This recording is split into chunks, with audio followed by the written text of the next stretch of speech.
boa tarde, bom dia, boa noite.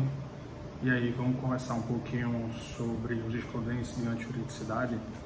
A gente chegou a conversar um pouco em sala de aula sobre a ideia do que é esse Instituto do Direito Penal.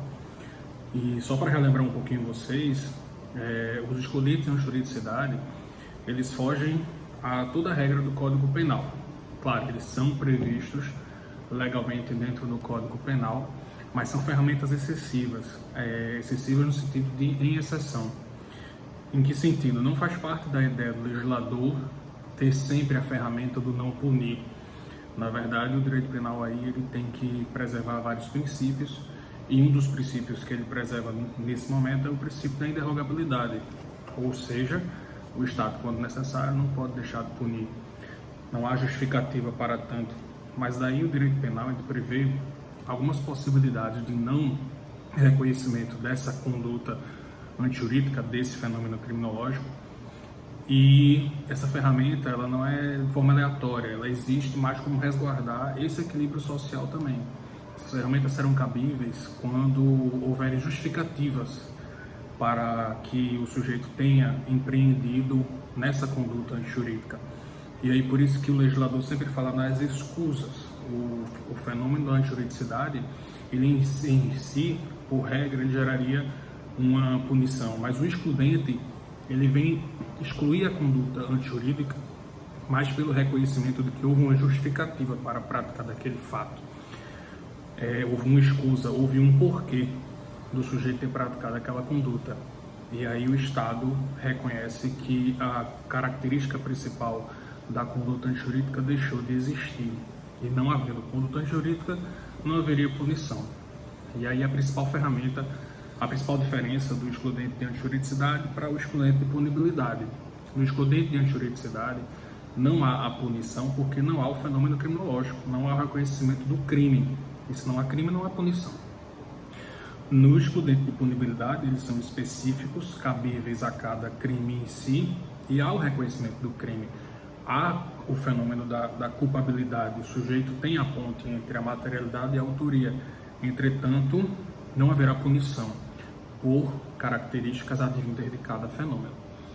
Mas daí, voltando ao excludente de antijuridicidade, a gente dividiu em sala de aula esses excludentes em três: os excludentes legais, os excludentes doutrinários e os supralegais. Os excludentes legais, eles estão previstos no Código Penal. Na verdade, os legais e os doutrinários, eles estão previstos no Código Penal. Está aí no artigo 23 do Código Penal, vocês podem perceber. Ele define...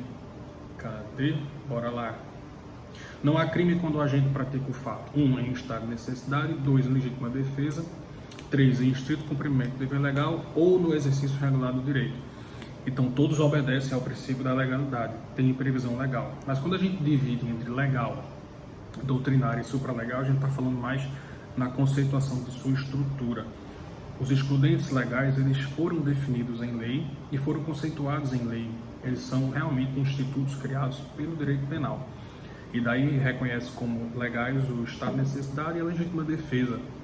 Eles são legais porque o próprio Código Penal precisou conceituar quais são os requisitos que preenchem esses institutos.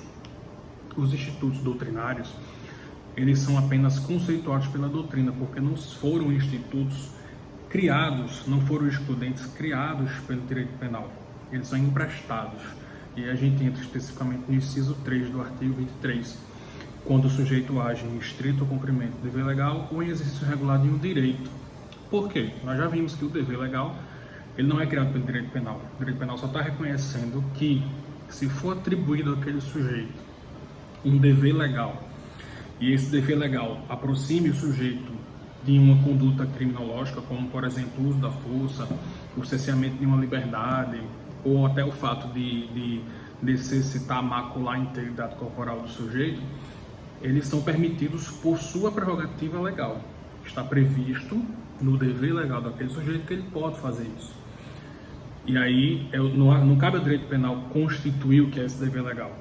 Cada legislação específica terá essa constituição. E aí o X da questão é que legislação é essa? E aí a gente vai desde a Constituição há decretos estaduais que podem dizer que municipais, por exemplo, um guarda municipal da prefeitura da cidade de Recife, ele pode ou não portar arma. Se ele pode portar arma, ele não recai no crime de porte ilegal de arma. Se ele não pode, ele estaria recaindo no crime de porte ilegal de arma. Tem outros municípios que não permitem, por exemplo. Isso é só um fato, uma situação hipotética. Mas em si é muito vago. A gente tem que entender cada marco legal que define a prerrogativa de função de cada sujeito. E aí a gente passa por elementos estaduais, municipais, elementos normativos estaduais, municipais e federais, que vêm a regulamentar qual o exercício de força de cada um deles. Mas o direito penal simplesmente prevê que, em uso dessa prerrogativa, dentro dos limites cabíveis, ele não estaria praticando uma conduta jurídica. E o exercício regular em direito esse que pode estar em qualquer marco normativo, em qualquer ciência do direito. Não cabe ao direito penal dizer qual é o direito. Então a gente falou como exemplo em sala a situação do direito de retenção. O direito civil prevê essa possibilidade. Um direito de retenção para que você minimize os danos de uma possível quebra contratual, uma obrigação de fazer. O direito penal não está definindo quem é esse direito. O direito civil que está definindo que você tem esse direito de retenção. O direito penal só estaria dizendo que a partir desse momento que está resguardado o direito de retenção, você não estaria praticando o crime. Se eu retenho algo de alguém, eu não estaria praticando nenhuma conduta prevista no Código Penal. Eis a ideia. Por isso que legais são aqueles que têm um conceito criado no normativo penal, e os doutrinários, aquele que a doutrina esclareceu por não serem institutos criados pelo direito penal. E os supralegais foram aqueles que a gente falou, que eles são frutos do direito consuetudinário, do costume, mas que já são aceitos na nossa normativa, nos nossos tribunais. Aí a gente vai dar um exemplo da permissividade. Se o bem jurídico ele é possível de autogestão do sujeito, se ele é um bem jurídico disponível, o sujeito dispõe daquele bem e permite que aquele bem seja, não vou dizer danificado, mas que haja interferência àquele bem, então não há se falar em conduta jurídica. É um exemplo da tatuagem, do brinco. Então o sujeito ele está maculando o bem jurídico, a integridade corporal, mas porque houve uma permissividade de quem detém aquele bem jurídico. Eu permiti que me furassem a orelha, eu permiti que me fizessem tatuagem. Então essa permissão ela exclui a juridicidade, ela faz com que o crime não exista. Mas lembrando que isso só cabe quando os bens jurídicos são disponíveis. Quando eu falo bem jurídico disponível, são aqueles que o sujeito pode dispor constitucionalmente.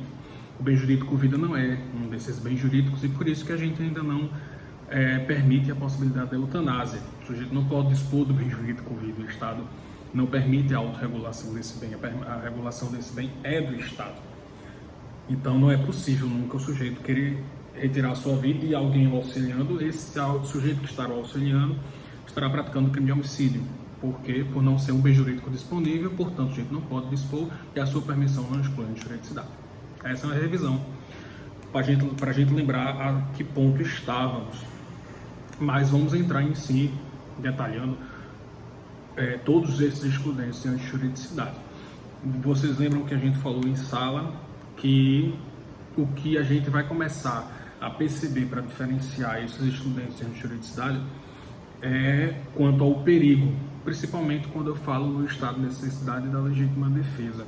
O que diferencia, o que iguala e diferencia ao mesmo tempo é a situação de perigo, porque lembrem-se, quando o sujeito ele está agindo em excludente de antijuridicidade, ele praticou um crime. A gente não pode esquecer, houve a prática de uma conduta criminosa, que ela vai ser desculpada ou justificada, mas não esqueçamos que houve essa prática. É a partir desse momento que a gente tem que entender qual prática que o sujeito teve para saber qual justificativa é plausível e quais os requisitos que ele vai preencher para tanto.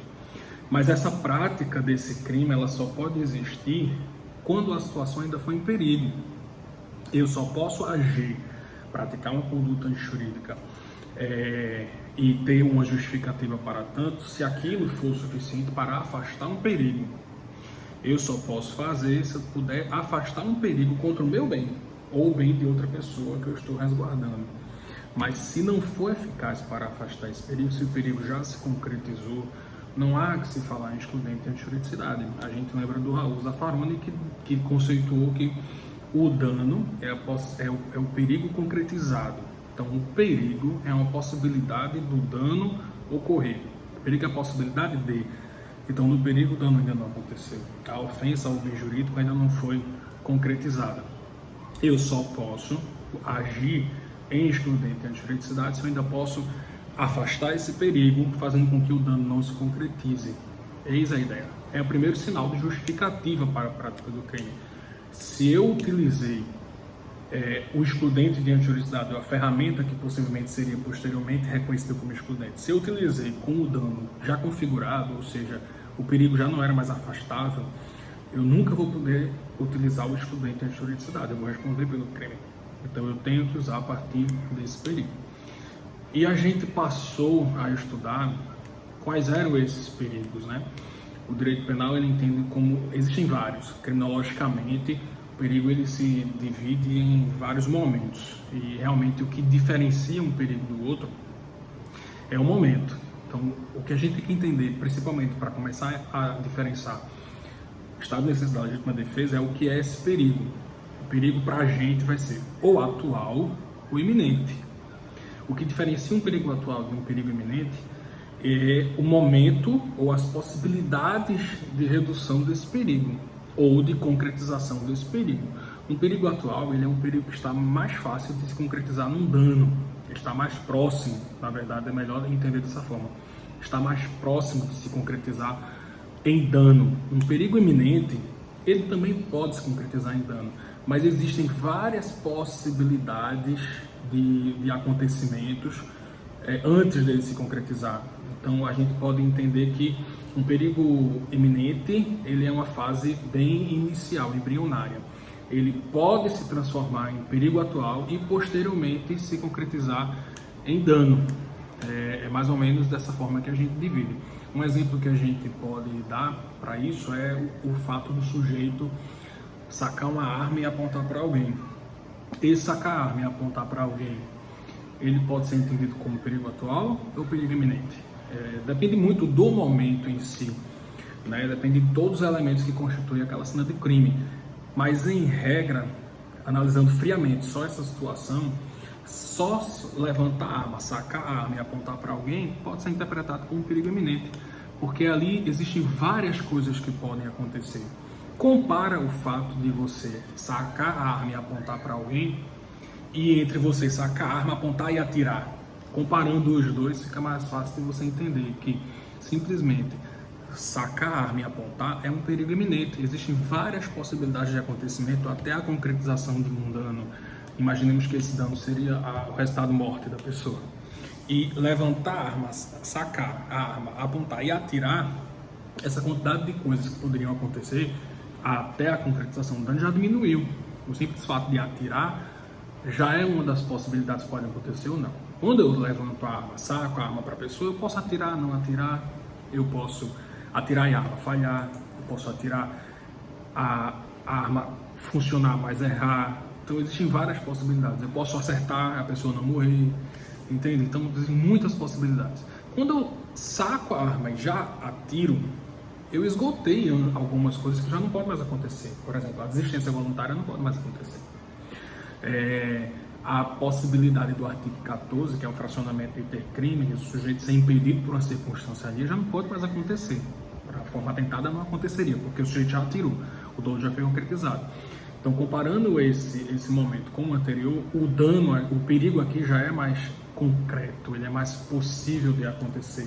Então, sim, ele é um perigo atual comparado ao exemplo anterior, porque no momento que eu saco a arma e atiro, ali a possibilidade de coisas que poderiam acontecer já foram reduzidas. Ou eu erro, ou eu acerto e não mato, ou eu acerto e mato a pessoa, né? Então, nesse comparativo, a gente sempre tem que usar, para entender o perigo, a gente tem que usar um elemento comparativo. E sim, é o momento que vai dizer para a gente o que é o perigo atual e iminente. Mas é a partir do entendimento desse perigo atual e iminente, e só um parênteses lembrando, quando eu tenho o perigo atual e o perigo iminente, não são coisas diversas, não são coisas distintas, eles são complementares. Um perigo atual, ele em algum momento foi iminente, porque o perigo ele vai afunilando, ele vai diminuindo quanto às suas possibilidades até chegar a um dano. mas ele em algum momento já foi iminente. Então eu posso dizer que todo perigo atual em algum momento foi iminente. E alguns perigos iminentes, eles vão se transformar em atuais ou não. Eles podem ser esgotados antes. Como eu falei, o sujeito pode desistir, ele pode ser impedido. Eles não se concretizam em um perigo atual. Mas todo perigo atual foi sim iminente. Então é como se fosse uma caixa de desenvolvimento do perigo. O perigo ele começa iminente, ele pode se transformar em um perigo atual, então eu vou afunilando a possibilidade de coisas que podem acontecer e posteriormente ele pode ou não se materializar no dano. Isso é essencial para a gente entender a diferença de um estado de necessidade para uma legítima defesa. Os dois são excludentes de antijuridicidade legais, com conceito legal, e eles se baseiam nesse perigo. O estado de necessidade ele só pode acontecer se o perigo for atual, o perigo já está mais fácil de ser concretizado. A legítima defesa, sim, eu estou autorizado a agir desde o momento que eu estou em perigo iminente.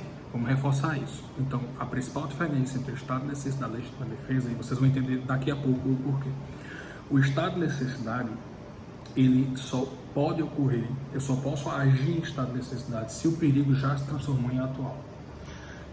Eu não posso agir enquanto ele ainda é iminente, o Estado não me autoriza, ele me obriga a esperar, fazer com que esse perigo realmente se transforme em um perigo atual para me autorizar a agir. Se eu estou agindo em estado de necessidade, quanto o perigo é iminente, não é possível. O Estado não vai reconhecer esse excludente, você vai responder pelo crime. Já na legítima defesa, não. Eu já estou autorizado a agir desde o momento que o perigo é iminente. E vou dizer por quê. O que norteia o estado de necessidade é uma ação involuntária.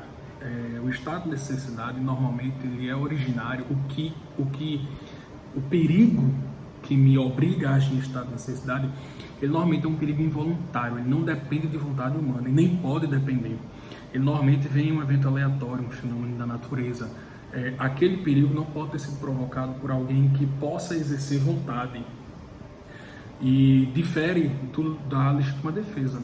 A legítima defesa, ela só ocorre a partir de um perigo volitivo, ou seja, esse perigo que eu afasto com a legítima defesa, ele é um perigo que foi provocado por alguém que tinha vontade, por um sujeito que pode demonstrar dolo. Então, o que é que o Estado entende? Para que eu esteja agindo em estado de necessidade, esse meu estado de necessidade foi provocado por um perigo involuntário, aleatório. Então, não é certo que aquele perigo vai se concretizar e nem que ele vai se transformar em um perigo concreto, né? Em um perigo atual. Então, o Estado diz, já que é um fenômeno aleatório, independente de dolo de alguém, eu só vou autorizar você a agir nesse estado de necessidade quando ele se transformar em atual. Antes disso, não, porque não é certo que ele chegue lá, é um evento aleatório. Na legítima defesa, como esse perigo ele vem de uma vontade, de um agente volitivo, o Estado entende que quando o perigo é provocado por alguém que quer, e aí com alguém que quer, é mais fácil de empreender todas as ações para que aquilo aconteça. Então o Estado entende que aquele perigo iminente, ele já é mais certo de acontecer, porque ele é alguém que quer. O perigo foi provocado por alguém que quer aquele perigo, que quer aquele dano. Então o Estado já lhe permite afastar aquele perigo desde o momento que ele é iminente. Mais uma vez, ele entende isso porque a legítima defesa, ela vem contra uma vontade de alguém. E aí o Estado já entende que quando alguém pratica um perigo com vontade, ele é um perigo mais fácil de acontecer. Então ele dá ferramentas de agir antes, de afastar antes, enquanto ele ainda foi iminente. Um exemplo para a gente não ficar nessa confusão é uma agressão vinda de um animal. A gente tem esse exemplo clássico, aí vocês vão encontrar isso no Bittencourt, no Capês, que é a história do cachorro. Eu estou andando na rua e me deparo com um cachorro feroz que vem para cima de mim. Ele vem correndo para cima de mim. E eu tenho a possibilidade de me defender. Eu estou com uma arma autorizada. E aí eu posso me defender e afastar aquele perigo. Em que momento eu posso afastar aquele perigo? Só no momento que o cachorro está correndo ou quando eu tenho certeza de que ele vem me atacar? Quando eu realmente vejo ele em minha direção e me atacar. Esse momento vai depender de o que provocou esse perigo. Se esse perigo ele veio simplesmente da vontade instintiva do animal, eu tenho que aguardar ter a segurança de que você é atacado. Se aquele cachorro vai correr, me abraçar, ser feliz, brincar, ou se ele vai realmente me atacar. Por quê? Porque é um evento involuntário. É menos certo do que vai acontecer. Então eu tenho que me assegurar mais. Se isso geraria um estado de necessidade. A partir do momento que aquele perigo se transformou de iminente para atual, aí sim eu já posso agir em estado de necessidade, porque aquele perigo foi um perigo involuntário. Não foi um perigo provocado por um agente volitivo. O animal ele é um ser instintivo. O direito penal não reconhece ele como ser pensante. Mas se eu sei que aquele animal foi treinado por alguém para me atacar, ele foi realmente doutrinado para isso, e eu sei que é mais certo, na hora que ele sai correndo em minha direção, eu sei que ele foi treinado para me atacar, então é mais certo que ele vai me atacar. Aquela vontade ali é a vontade do animal? Não, aquela vontade é a vontade do sujeito que o treinou. O perigo não é o perigo instintivo do animal, o perigo é o animal sendo usado como uma ferramenta de ataque para manifestar o dolo de alguém que queria que ele me atacasse. Nesse momento eu não posso agir em estado de necessidade, eu já estou autorizado a agir em legítima defesa, que é uma legítima defesa contra uma agressão injusta. A agressão só existe agressão se for uma ação volitiva, alguém que pensa, alguém que pode exprimir vontade. Hoje só o ser humano, o direito penal reconhece só o ser humano pode. Então naquele momento eu não estou me afastando do animal, eu estou me afastando do animal como ferramenta que é uma representação da vontade daquele sujeito que queria que ele me atacasse. E ali, só por esse detalhe, eu passo a agir não mais em estado de necessidade, mas em legítima defesa, porque a ação daquele cachorro representa uma agressão injusta, e eu já posso agir ainda enquanto perigo iminente, porque é mais certo de acontecer. Já que parte da vontade de alguém, é mais certo do dano de se concretizar do que um fenômeno aleatório. E aí, gente, a gente tem que ter esse cuidado. A gente sempre se põe na situação da vítima, mas o sujeito tem que pensar ainda se o cachorro vai atacar ou não. Sim, o direito penal ele cobra isso de você. É uma responsabilidade, porque a gente brinca que naquele momento o uso do escondente é uma autorização para praticar um crime. E isso é uma exceção. O direito penal não pode autorizar deliberadamente que as pessoas pratiquem condutas criminosas, antijurídicas. Então, por isso a preocupação do direito penal quer você um sujeito frio, pensando nessa conduta que vai lhe afetar e como afastar aquilo. E sim, ele cobra que você saiba essa diferença naquele momento, se for possível saber, que você busque saber essa diferença, porque pelo cuidado, o direito penal está lhe permitindo atacar um bem jurídico de outrem nesse momento. Então essa é a principal diferença entre legítima defesa e estado de necessidade. Na legítima defesa, eu posso agir enquanto esse perigo for eminente e quando ele se transformar em atual também. Mas eu já estou autorizado a agir enquanto perigo iminente. Por quê? Porque esse perigo advém de uma vontade, de uma ação volitiva, e o direito penal entende que ele é mais fácil de acontecer, de se concretizar, lhe dando a possibilidade de agir antes. No estado de necessidade, eu falo em um fenômeno aleatório, não é ninguém que quer, é uma coisa que acontece, um fenômeno da natureza. E aí, o direito penal ele espera que você tenha a frieza de observar se aquele perigo se transforma em algo mais concreto. E aí, se transformando sim em um perigo atual, você já está autorizado a agir para afastar aquele perigo em estado de necessidade. Eis a principal diferença que manifesta o uso do estado de necessidade quanto o uso da legítima defesa para afastar perigos. Eis a ideia. E aí, adentrando nos requisitos em si desses dois elementos, e aí eu falo requisitos porque além do direito penal lhe cobrar essa frieza de saber se você está no perigo iminente ou no perigo atual, ele vai cobrar de você também o reconhecimento de alguns requisitos para que você tenha a certeza de que você está agindo para afastar aquele perigo, ou seja, praticando uma conduta jurídica, uma conduta criminológica, mas consciência de que você tem uma justificativa para tanto. E são requisitos obrigatórios para esses dois elementos. O primeiro dele, o perigo atual e iminente, já está configurado.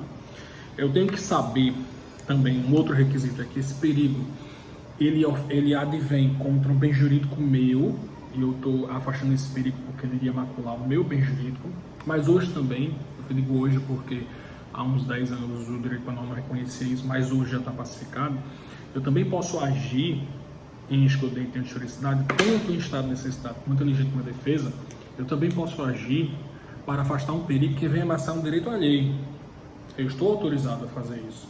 Se a pessoa não consegue afastar aquele perigo e eu tenho a consciência de ver os requisitos, ver o perigo, analisar isso e poder defender, poder proteger o bem jurídico dela, eu posso agir em excludente e antijuridicidade, tanto legítima defesa quanto estado de necessidade, para afastar esse perigo que vem ofender um bem jurídico alheio, meu ou de outra pessoa.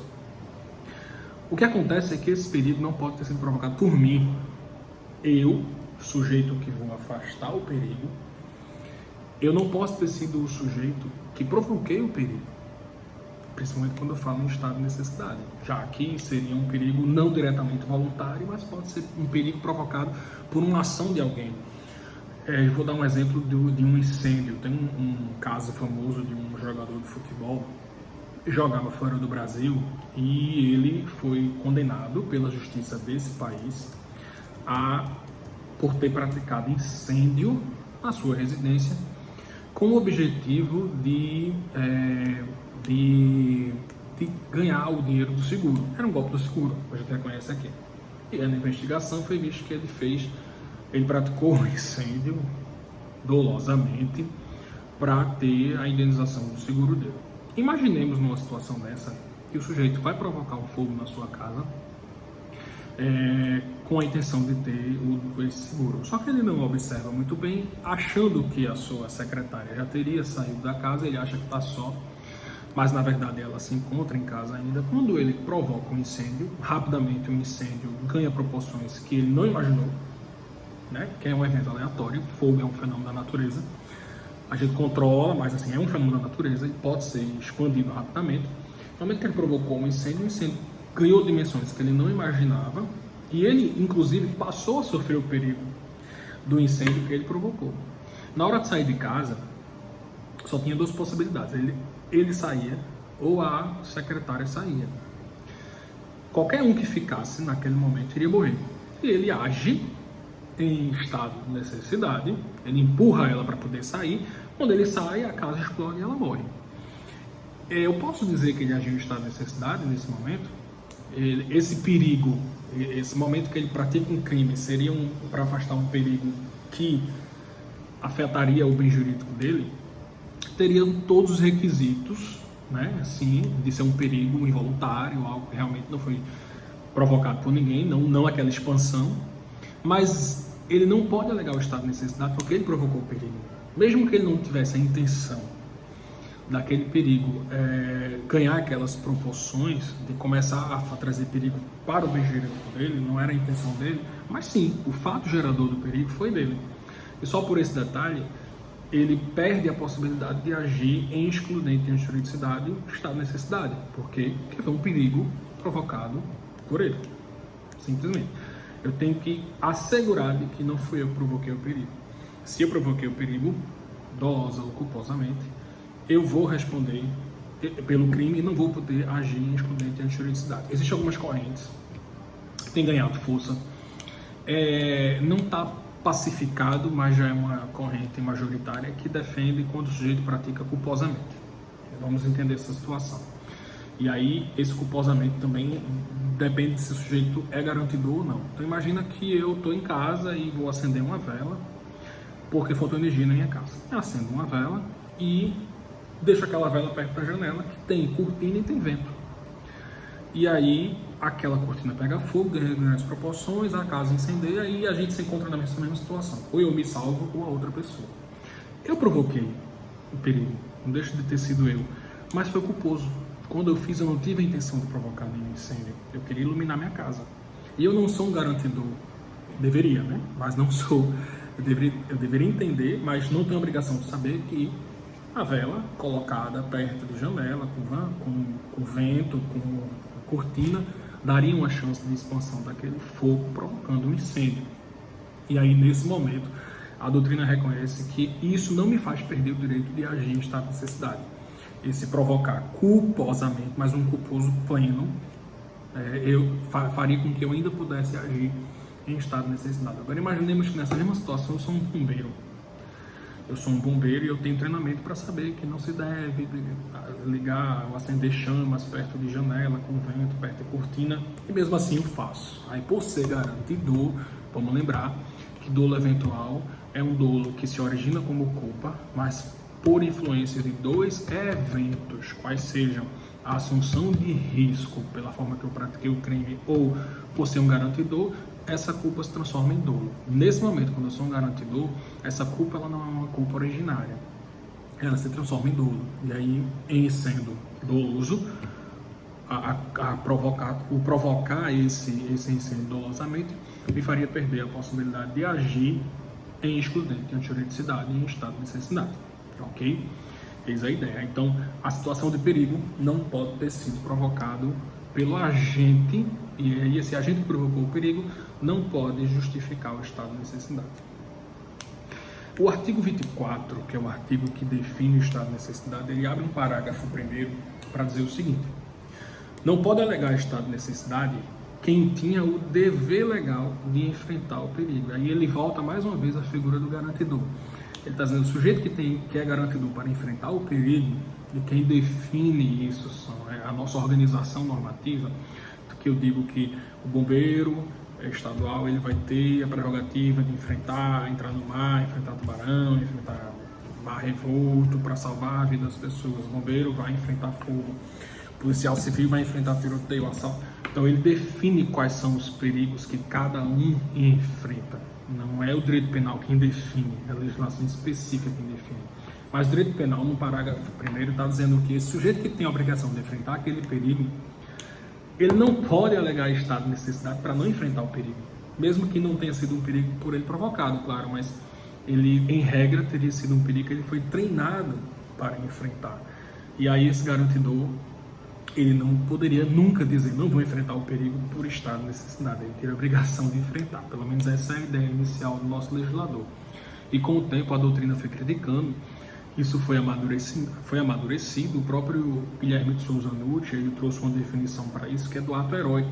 Ele diz o nosso marco legislativo não pode cobrar de um agente garantidor o ato heróico. O ato heróico é, ele sabe que aquele perigo é inenfrentável, ele vai morrer, porque se ele não morrer, ele vai ser condenado pela prática do crime de omissão de socorro, algo dessa forma. Então, com o tempo, o amadurecimento doutrinário mudou a interpretação jurisprudencial desse parágrafo 1º, e hoje a gente sabe que não é bem assim. Aquele garantidor, aquele que tem a obrigação de enfrentar o perigo, ele, em regra, tem que enfrentar, mas se o perigo for inenfrentável, ou seja, nem com toda a capacitação, nem com todo o treinamento, com todos os recursos que o sujeito tenha, nem com isso o perigo seja possível de ser enfrentado, ele pode agir em estado de necessidade para preservar o seu bem jurídico. Ele está dizendo, eu não vou enfrentar o perigo porque esse perigo afeta o meu bem jurídico. E então, esse parágrafo 1º não é mais um parágrafo absoluto. Ele só diz que o garantidor ele tem mais obrigação do que qualquer pessoa. E ele pode justificar o estado de necessidade desde que fique comprovado que aquele perigo é inenfrentável. Outro requisito que deve ser observado: a inevitabilidade do comportamento lesivo. Veja, esse requisito também cabe tanto para o estado de necessidade quanto para a legítima defesa. Lembre-se, desde o início eu venho reforçando para vocês que quando eu falo em excludente de antijuridicidade, eu reconheço que o sujeito praticou um crime. Praticar um crime ofende um bem jurídico preservado pela sociedade, antijuridicidade material, e pelo marco normativo, antijuridicidade formal. Então, eu pratico um crime justificável, mas eu pratico. O que é a inevitabilidade? Eu tenho que realmente demonstrar que não haviam outras formas de afastar aquele perigo que não fosse praticando essa conduta antijurídica. É como se eu tivesse que mostrar o esgotamento de todos os meios, o esgotamento de todas as formas para que eu pudesse enfrentar aquele perigo. E esgotou-se tudo, não tinha outra forma de enfrentar aquele perigo que não fosse maculando o bem jurídico de alguém. Alguém que me ofertou aquele perigo ou que não me ofertou aquele perigo. Então, eu tenho que mostrar o esgotamento disso, eu tenho que mostrar que não havia outra forma. O exemplo do cachorro, muito fantasiosamente, mas imagina, o cachorro está vindo. Antes de matar o cachorro, eu teria que demonstrar que eu poderia ter subido na árvore, eu poderia ter entrado numa casa, me trancado, poderia ter subido em algum lugar antes de provocar aquela ofensa a um bem jurídico de outra pessoa, antes de praticar um crime.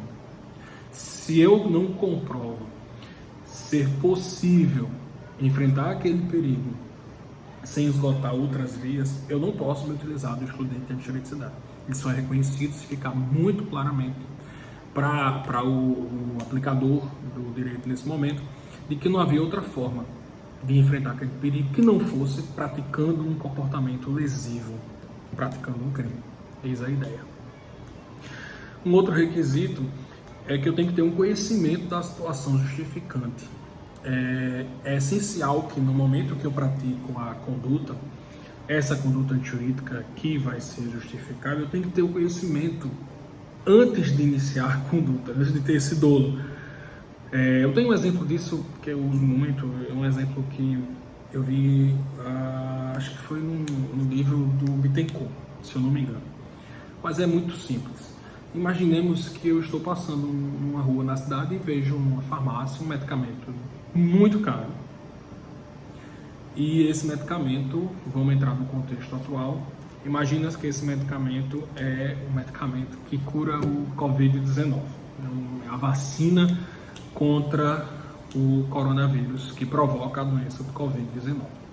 E eu imaginando que pela atual conjuntura esse medicamento vai ser um medicamento caro, vou lá e subtraio o medicamento da farmácia com o interesse de que realmente eu venda no mercado e tenha aquele valor. Só que chegando na minha casa, imagina que a minha mãe, ela tá com sintomas e rapidamente, né, fantasiosamente, consigo comprovar que ela está com a doença do Covid-19. E eu utilizo aquele medicamento para afastar o perigo que ela sofria, um perigo iminente, afastar aquele perigo. E aí eu justifico que eu subtraí aquele medicamento para resguardar a vida da minha mãe. Eu posso justificar esse excludente de antijuridicidade do estado de necessidade de ter subtraído um bem de outrem para resguardar o bem jurídico com a vida da minha mãe. Seria justificativa para o estado de necessidade? Não, porque no momento que eu subtraí aquele medicamento, eu não sabia do perigo que minha mãe enfrentava. E eu não sabia, eu não tinha, no momento que eu tive o dolo de subtrair, aquele dolo não era subtrair para resguardar a vida de alguém que tem dolo, era subtrair, para ter uma vantagem. Então, no momento que eu pratico o crime que será justificável pelo excludente de antijuridicidade, tanto estado de necessidade quanto legítima defesa, eu tenho que ter o conhecimento da situação que justifica. Se esse conhecimento foi posterior ao crime, aquele conhecimento, aquela situação justificante posterior ao crime, ela não vai excluir, porque ela tem que ser no direito penal, ele é no tempo. Então ele tem que acontecer no tempo. A justificativa também tem que acontecer no tempo da prática da conduta criminosa. Agora sim, se eu vejo em casa que minha mãe está com sintomas, fazemos o teste, como diz agora na moda, né? Testou positivo. Eu corro numa farmácia, todas as farmácias fechadas por conta da situação do isolamento social. E aí eu invado uma farmácia e subtraio aquilo para salvar a vida da minha mãe, e aí comprovando todos os outros requisitos além disso, mas sim, eu comprovando que no momento que eu tive o dolo de subtração, eu sabia da situação justificante, aí sim eu poderia me utilizar do excludente de antijuridicidade do estado de necessidade, nesse caso. Eis a ideia. Então é essencial que haja conhecimento da situação justificante antes da prática da conduta delituosa, que seria justificada. Essa característica ela deve ser preenchida tanto para o estado de necessidade quanto para a legítima defesa também. Na legítima defesa eu posso dar um exemplo que eu usei numa prova, e é um exemplo de um enfermeiro. O enfermeiro ele recebe um dinheiro da família, tem um paciente que está entre a vida e a morte, e a família quer se livrar logo daquele paciente. E aí ele recebe o dinheiro da família para dar um jeito do paciente morrer logo. E ele vai preparar uma injeção letal e vai aplicar no paciente. Quando ele está aplicando, passa um outro enfermeiro que é um desafeto dele. E o enfermeiro só olha e pensa, vou aproveitar que ele está de costas e vou enfiar uma faca nele, porque ele é meu desafeto.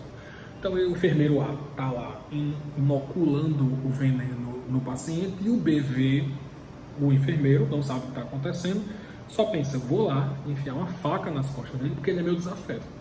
E quando o B vem e enfia a faca nas costas do enfermeiro A, por ele ser um desafeto, ele termina que cessa aquela ação que ele estava tendo contra o paciente. Então ele faz com que o enfermeiro A não consiga praticar a ação letal contra o paciente. Ele protege o bem jurídico do paciente. Eu pergunto, nesse momento, houve uma legítima defesa do terceiro? O enfermeiro B praticou a conduta criminosa, uma conduta antijurídica, que pode ser justificável pelo fato de ele estar afastando uma injusta agressão daquele terceiro? Não, porque no momento que ele praticou aquilo, ele não tinha conhecimento. Ele praticou porque era um desafeto. Ele não tinha conhecimento de que o outro enfermeiro estava praticando um crime. Ele não tinha a intenção de afastar, de proteger o bem jurídico daquele terceiro, por mais que tenha acontecido, mas não era a intenção dele. E o conhecimento posterior dessa situação não é capaz de excluir essa antijuridicidade, porque tanto o direito penal se aplica no tempo quanto os seus excludentes, no momento do fato. Eis a ideia. Então essas são as características, os requisitos principais que devem ser observados tanto para o estado de necessidade quanto para a legítima defesa. Tem alguns requisitos específicos para a legítima defesa que estão além desses aqui, que são coisas a mais que devem ser observadas. Já falamos um pouco sobre isso, mas vamos deixar bem mais claro quais são esses requisitos a mais. Então, quando eu falo legítima defesa, além do perigo, eu tenho que observar que na legítima defesa o perigo pode ser tanto eminente quanto atual, deixando claro que isso, por quê? Porque ele vem de uma agressão injusta. O próprio artigo 25, que é o artigo que define a legítima defesa, ele fala, eu tenho que afastar um perigo advindo de uma agressão injusta. Então, além do perigo, eu tenho que observar que esse perigo vem de uma agressão injusta. É a diferença que me faz poder agir em legítima defesa desde o momento que o perigo ainda é iminente. Se eu não tenho agressão injusta, se eu não tenho uma agressão injusta, o conceito de agressão injusta é aquela agressão advinda de um ser que possa exprimir vontade, ou seja, hoje só a ação humana, como a própria doutrina classifica. Se eu não tenho característica de que aquele perigo vem de uma agressão humana, se aquele perigo vem de uma ação involuntária, como um incêndio, inundação, um terremoto, uma chuva, aquilo ali é fenômeno da natureza, não é ninguém que provoca. Então, eu não posso agir em legítima defesa, que resguarda um perigo advindo de uma ação não volitiva, é o estado de necessidade. E aí o estado, para que eu possa agir em estado de necessidade, eu tenho que esperar que esse perigo saia do eminente e se transforme em atual. Senão o estado não me permite usar o estado de necessidade.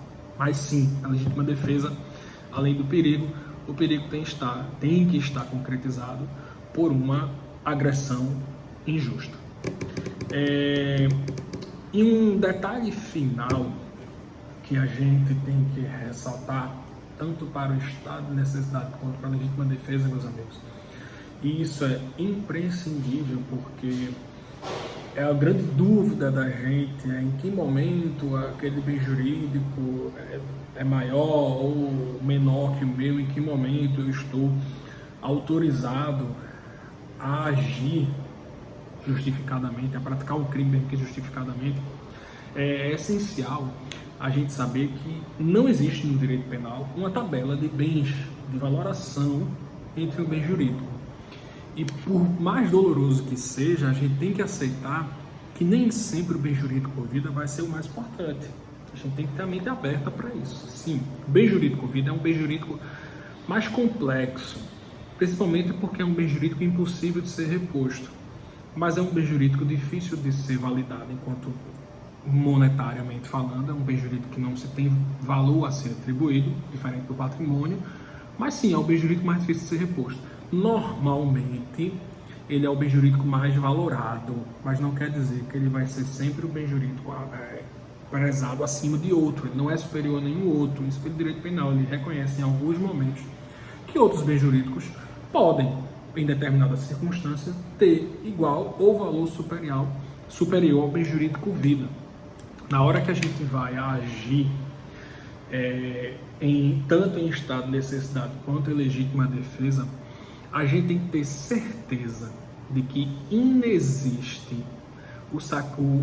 a possibilidade do Estado me obrigar a sacrificar aquele meu bem, aquele meu interesse. E aí, na doutrina, vocês vão ver que para um dos requisitos, tanto do estado de necessidade quanto da legítima defesa, é a inexigibilidade de sacrifício do interesse ameaçado. Porque dependendo da comparação entre bens jurídicos, aí se põe nessa situação. Tanto no estado de necessidade quanto na legítima defesa tem o bem jurídico do sujeito que está afastando o perigo, tá? O dele ou do terceiro, mas o bem jurídico que ele está resguardando quando ele afasta aquele perigo, aquele bem jurídico que ele está protegendo, e quando ele afasta aquele perigo, ele ofende um outro bem jurídico. Esse bem jurídico pode ser do mesmo sujeito que ofertou o perigo ou de outra pessoa, mas é a proteção de um bem jurídico afetando o outro. Então existe um duelo de bens jurídicos aqui. O bem jurídico preservado, o interesse preservado e o bem jurídico que eu vou ofender por isso. O que eu tenho que observar para agir, tanto em estado de necessidade quanto em legítima defesa, é o equilíbrio entre esses dois bens jurídicos. Basicamente é a valoração. Se esse bem jurídico que eu estou preservando, ele é válido, ele tem valor suficiente que me permita ofender esse outro.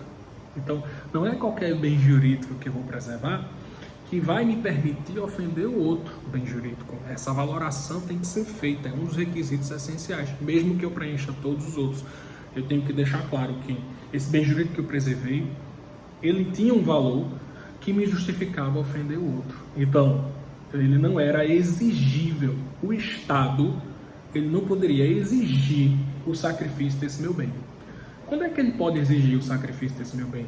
Quando esse bem jurídico aqui, que eu iria afetar para resguardar o meu, quando esse bem jurídico é de maior valor, naquele momento.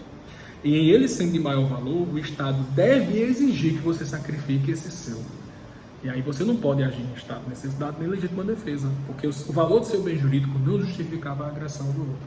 Quando eu falo que o bem jurídico, quando eu vou analisar esse excludente de anterioricidade, eu tenho que entender a inexigibilidade de sacrifício do meu interesse, é que eu tenho que ter a certeza que o Estado não pode exigir o sacrifício do meu bem, que ele me dá a possibilidade de resguardar meu bem e por isso ofender o do outro. Se o Estado puder exigir o sacrifício do meu bem, ele está dizendo que eu não posso utilizar o excludente de anterioricidade.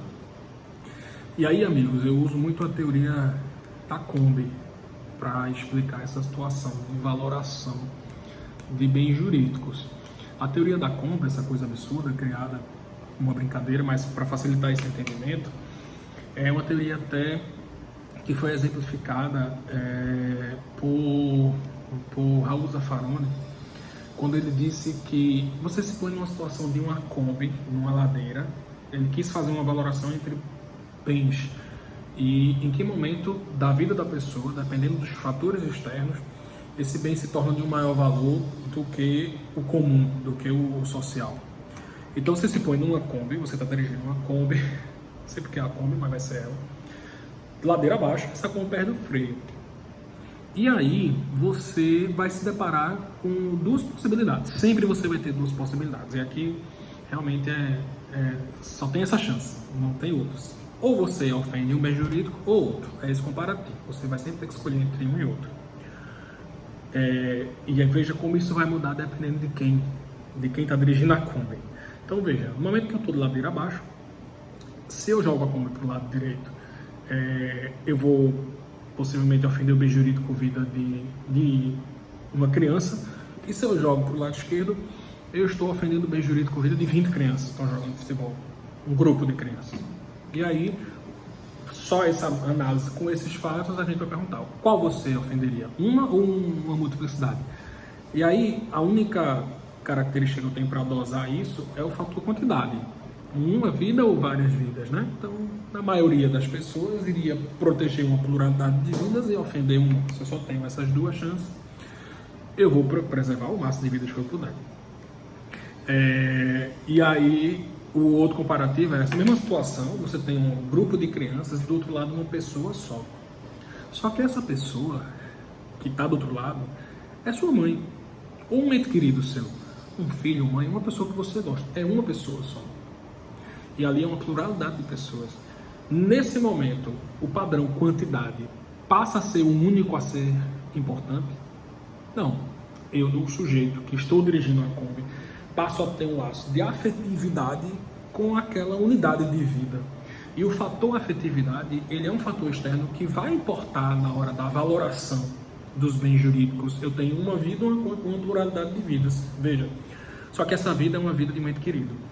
E aí o Estado não pode obrigar de você que você sacrifique esse bem jurídico, porque existe um fator além do fator meramente quantitativo, e aí o Estado reconhece isso, o direito penal reconhece. É nesse momento que eu digo a vocês que em alguns momentos, nem sempre o bem jurídico vida vai ser o bem jurídico mais importante.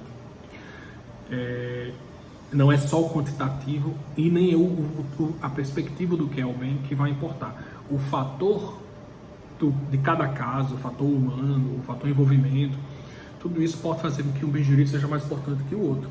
Um bem jurídico vida só seria mais importante do que um grupo de bens jurídicos, simplesmente pelo fator efetividade. E aí sim eu posso dizer que eu poderia ameaçar as 20 vidas para resguardar uma? Sim. O Estado, naquele momento, não pode exigir de mim o sacrifício desse único bem jurídico em contrapartida às 20 vidas, porque além do fator quantidade, existe um fator aqui, afetividade. E aí eu poderia agir em legítima defesa do terceiro, nesse momento, simplesmente reconhecendo que além do fator quantidade, tem o fator efetividade.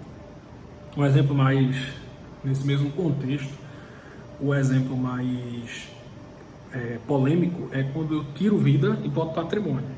Então eu estou na mesma Kombi, só que eu estou carregando na Kombi o quadro da Mona Lisa. E aí, nem todo mundo pode gostar, mas imagina que eu sou um estudioso de arte a vida inteira, estudou arte a vida inteira, sempre fui apaixonado pelo acervo do Museu do Louvre e queria muito trazer uma exposição do Louvre para o Brasil, veja, trazer a Mona Lisa para o Brasil. Consegui, tem na Kombi, estava levando para o museu. E aí a Kombi quebrou. Se eu jogo a Kombi para a direita, acabou a Kombi, acabou o quadro de Mona Lisa. Se eu jogo para a esquerda, eu salvo o quadro, mas eu ofendo o bem jurídico vida. Está no vida só, para mim dificultar muito. E aí, é muito fácil dizer, nesse momento, que eu vou ofender o bem jurídico patrimônio, Mona Lisa é um quadro, e salvar o bem jurídico vida, é o mais comum, normal. É um valor mais fácil de lidar. Mas essa afetividade, essa proteção ao patrimônio universal, o que a Mona Lisa representa para o universo, para o mundo, com relação à arte, e a afetividade do sujeito, a sua vida devolta àquela situação. Então, assim, é muito fácil para a gente, eu teria uma decisão muito clara, acredito que vocês também. Mas dependendo da peculiaridade do sujeito, vejam, o Estado não pode exigir dele o sacrifício daquele bem. Por quê? Porque existem fatores a mais, específicos daquele caso, que denotam que ele poderia, sim, escolher resguardar o bem jurídico patrimônio e não o bem jurídico vida. Aí o Estado pode analisar e entender que não é exigível, o Estado não pode obrigá-lo a isso, por essas relações além de valores, né? Então eu quero que vocês entendam que no momento que eu vou ofender um bem jurídico para resguardar outro, essa análise do bem jurídico vai ser feita por você, naquele momento, e pelo Estado. E o Estado tem que se assegurar de que você fez uma decisão equilibrada. Você preservou um bem jurídico e ofendeu o outro, mas esse bem jurídico que você preservou era um bem jurídico não exigível, ou seja, era um bem jurídico que você poderia proteger. Se fosse um bem jurídico exigível, ou seja, o Estado poderia obrigar você a macular, a aceitar a ofensa desse seu bem jurídico, você não vai ter a possibilidade de reconhecimento do excludente, que seu bem jurídico era exigível, o Estado poderia exigir o sacrifício dele, e aí você não poderia preservar. Essa é a característica final e fundamental desses dois excludentes.